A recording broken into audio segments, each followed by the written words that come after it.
Assalamualaikum warahmatullahi wabarakatuh.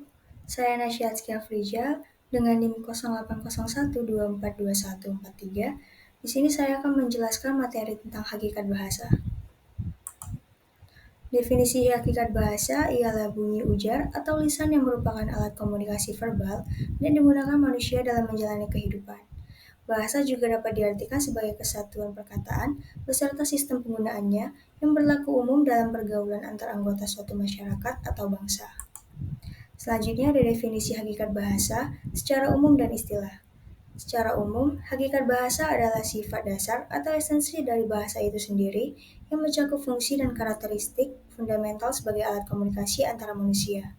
Secara istilah, hakikat bahasa mengacu pada konsep-konsep teoritis yang menjelaskan sifat bahasa sebagai sistem simbolis, alat komunikasi, sistem yang arbitrer, produktif, dinamis, dan konvensional. Selanjutnya ada hakikat bahasa menurut para ahli. Yang pertama, Harimurti Kridalaksana, yang artinya bahasa adalah sistem lambang bunyi yang arbitrer yang digunakan oleh para anggota kelompok sosial untuk berkomunikasi. Yang kedua ada Leutkes Stahlmann dan Lackner, yang berarti bahasa adalah perpaduan antara fungsi, isi, dan bentuk, di mana bahasa sebagai topik yang dikomunikasikan yang dapat diartikan secara struktur bahasa. Yang ketiga ada Owens, yang berarti bahasa sebagai kode atau sistem konvensional, di mana secara sosial bahasa tersebut sudah disepakati sebagai sarana untuk menyampaikan berbagai pesan melalui simbol.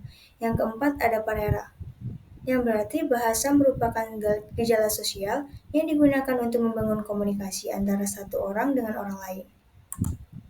Selanjutnya ada fungsi dan pentingnya bahasa. Yang pertama sebagai pemersatu, yang kedua sebagai sarana mengungkapkan emosi, yang ketiga sebagai sarana komunikasi, yang keempat mengembangkan ilmu pengetahuan, dan yang kelima sebagai alat kontrol sosial. Selanjutnya ada karakteristik hakikat bahasa.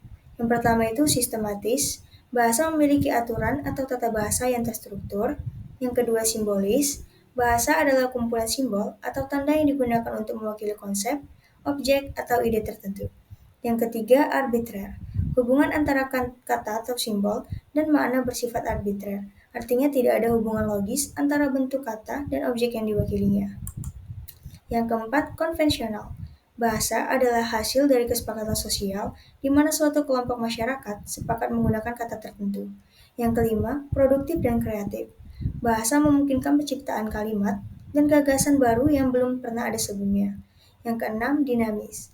Bahasa terus berkembang dan berubah sesuai dengan perubahan budaya, sosial, dan teknologi dalam masyarakat. Yang terakhir, adapun kesimpulan.